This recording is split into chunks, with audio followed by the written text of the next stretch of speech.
Hi friends, welcome to Spicy Pot. இன்னைக்கு Spicy Potல நம்ம வித்தியாசமான முறையில கொண்டக்கடலை குழம்பு எப்படி செய்யறதுன்னு பார்க்க போறோம். இதுக்கு தேவையான ingredients நான் descriptionல கொடுத்திருக்கேன். ரெஃபர் பண்ணிக்கோங்க. இப்போ வாங்க சாதம், சப்பாத்தி எல்லாத்துக்குமே ரொம்ப அட்டகாசமான காம்பினேஷனா இருக்கிற இந்த குழம்பை எப்படி செய்யறதுன்னு பார்த்துடலாம்.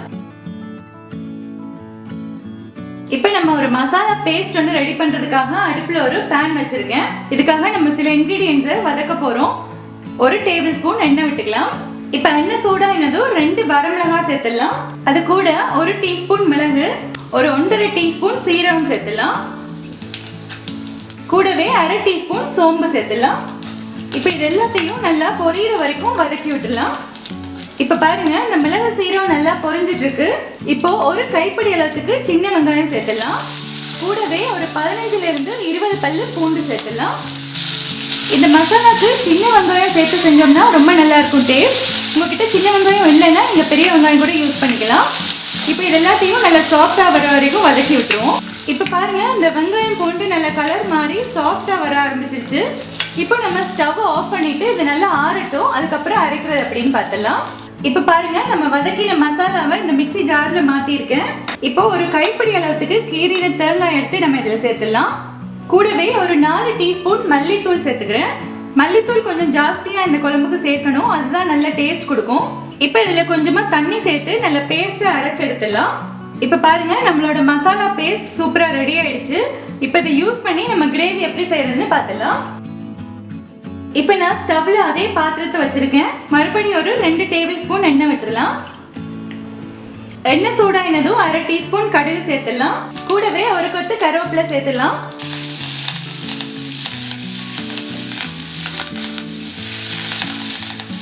இப்போ இதெல்லாம் நல்லா பொரிஞ்சதும் ஒரு பெரிய வெங்காயத்தை ஸ்லைஸா கட் பண்ணியிருக்கேன், அதை சேர்த்துக்கிறேன். வெங்காயம் கொஞ்சம் சாஃப்டா வதங்கணும், அது வரைக்கும் நம்ம நல்லா வதக்கிடலாம்.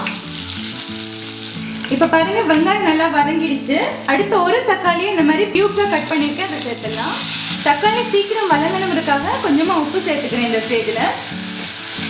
இப்போ தக்காளி நல்லா மேஷ் ஆகிற வரைக்கும் நம்ம வதக்கி விட்டுருவோம்.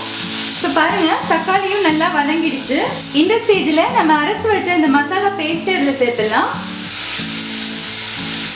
இதுல கூடவே நான் ஒரு 1/2 கப் தண்ணி சேர்த்துக்கிறேன், இந்த ஜாரை கழுவி.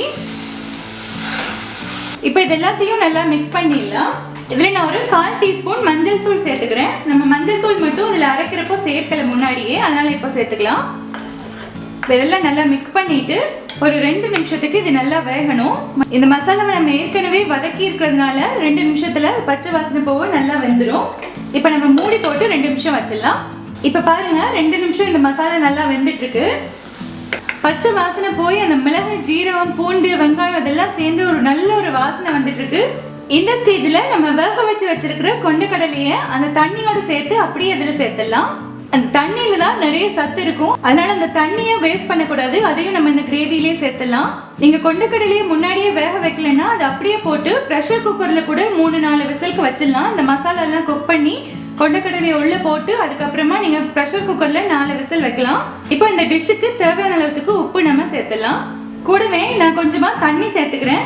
கிரேவி கொதிக்கிறப்போ இன்னும் கொஞ்சம் சுண்டி வந்துடும், கொஞ்சம் கிரேவி தண்ணியா வரணுங்கிறதுக்காக தண்ணி சேர்த்துக்கிறேன். அவ்வளவுதான். இப்போ நம்ம இதை மறுபடியும் மூடி போட்டு ஒரு 10 மினிட்ஸுக்கு மீடியம் ஃப்ளேம்ல வச்சு வேக வச்சிடலாம். இப்போ பாருங்க, 10 நிமிஷம் நல்லா கொதிச்சிட்டு இருக்கு.